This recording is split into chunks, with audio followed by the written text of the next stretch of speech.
دفعہ کی بات ہے کہ سردیوں کے دن تھے اور جنگل میں ہرے بھرے درخت بھی برف باری کی وجہ سے سفید نظر آ رہے تھے۔ برف باری ہوتے ہی جنگل میں سناٹا چھا جاتا تھا۔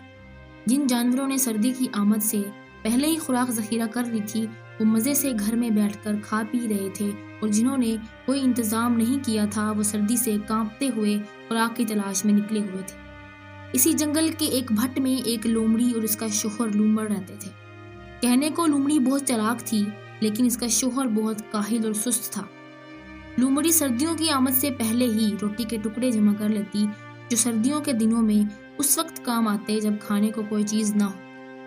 اس رات لومڑی اور اس کے شوہر لومڑ نے باسی ٹکڑے کھائے۔ صبح سویرے لومڑی نے خوراک کی تلاش میں جنگل کا ایک چکر لگایا، لیکن کھانے کی کوئی چیز دستیاب نہ ہوئی۔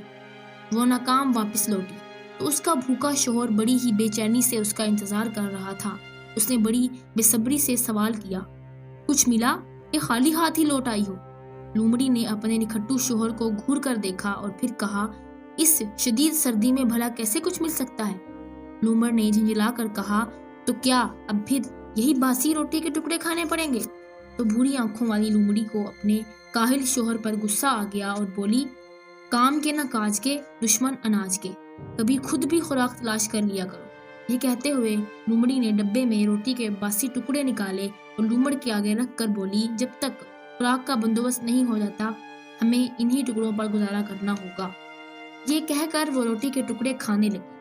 لومڑ نے ان ٹکڑوں کو دیکھتے ہوئے کہا، رات کو باسی ٹکڑے کھانے سے میرے دانتوں میں درد ہو رہا ہے۔ میرا تو دل چاہ رہا ہے کہ آج گوشت کھاؤں۔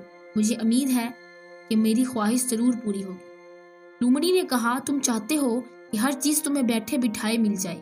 میری تو قسمت ہی پھوٹ گئی تھی جو تم جیسا نکھٹو اور کاہل شوہر مجھے ملا، جسے کھانا بھی خود ہی کھلانا پڑتا ہے۔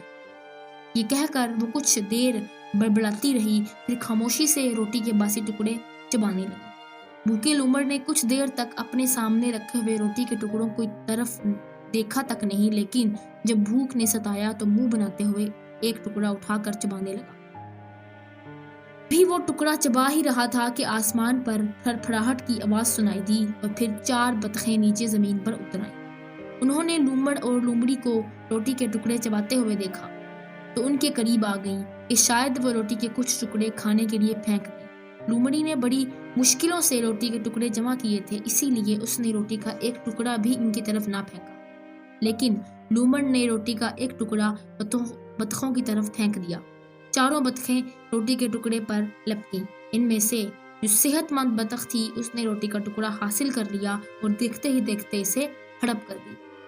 لومڑی نے دوسرا ٹکڑا پھینکا تو وہ بھی اسی بطخ نے کھا لیا۔ تیسرا ٹکڑا بیچ میں گرا اور 4 بطخیں اس پر تیزی سے جھپٹیں، لیکن یہ ٹکڑا بھی تگڑی بطخ نے کھا لیا۔ یہ دیکھ کر لومڑی لومڑ پر چلائی، پاگل تو نہیں ہو گئے جو روٹی کے ٹکڑے اس طرح ضائع کر رہے ہو؟ لومڑ نے کہا، یہ خشک ٹکڑے کھا کر میرے پیٹ میں درد ہو گیا ہے، اسی لیے میں ان بطخوں کو کھلا رہا ہوں۔ یہ کہتے ہوئے اس نے چوتھا اور 5واں ٹکڑا بھی بطخوں کی طرف پھینک دیا۔ تگڑی بطخ یہ ٹکڑا بھی کھا گئی۔ اس کی ساتھی بطخوں نے جب احتجاج کیا تو اس نے ان کی خوب پٹائی کی۔ بطخ کی یہ حرکتیں دیکھ کر لومڑی نے کہا، اتنی لالچی ہے یہ بطخ، اپنی ساتھی بطخوں کا حصہ بھی کھا رہی ہے۔ لومڑ نے کوئی جواب نہ دیا۔ اب وہ روٹی کے ٹکڑے صرف اسی لالچی بطخ کی طرف پھینکنے لگا۔ دوسری بطخوں کا حصہ کھا کھا کر تگڑی بطخ کا پیٹ پھول گیا اور اس نے اتنا کھا لیا کہ اب اس سے ادھر ادھر دوڑنا بھی مشکل ہو گیا۔ لومڑی نے چلا کر لومڑ سے کہا، بس کرو، تم نے سارے ٹکڑے اسی لالچی بطخ کو کھلا دیے، لیکن اس نے لومڑی کی بات پر کوئی دھیان نہ دیا۔